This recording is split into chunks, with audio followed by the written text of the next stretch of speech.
Хорошо.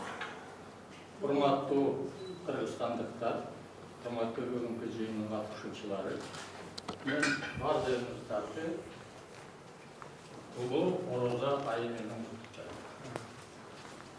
Муну айтып жатканымыз быйылкы жыл Кыргызстан үчүн биздин улуу мекендешибиз Чыңгыз Төрөкулович Айтматовдун 90 жылдыгы. Мына бүгүнкү күн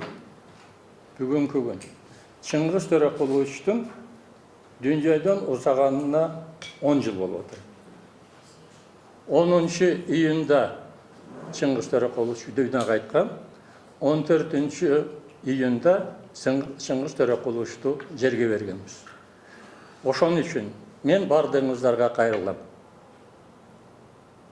Ушул күндөрү улуу Ороза айттын мезгилинде Чыңгыз Төрөкуловичтун арбагына арнап мечиттерде, ифтар ачылган жерлерде, жана башка жерлерде Чыңгыз Төрөкуловичтун арбагына арнап Куран окуп коелук.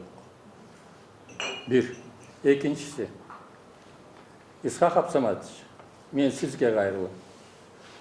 Сизден башка бул жерде официалдуу органдардан киши жок болуп атат. Жок. Мен сизге да кайрылам. Бардык эле мусулман өлкөлөрүндө, мусулман эмес өлкөлөрдө да Америка Кошмо Штатынын президенти Дональд Трамп да Ак үйдө ифтар өткөрүп атат. Исхак Абсаматович, мен сизге кайрылам. 2 күн убакыт калды.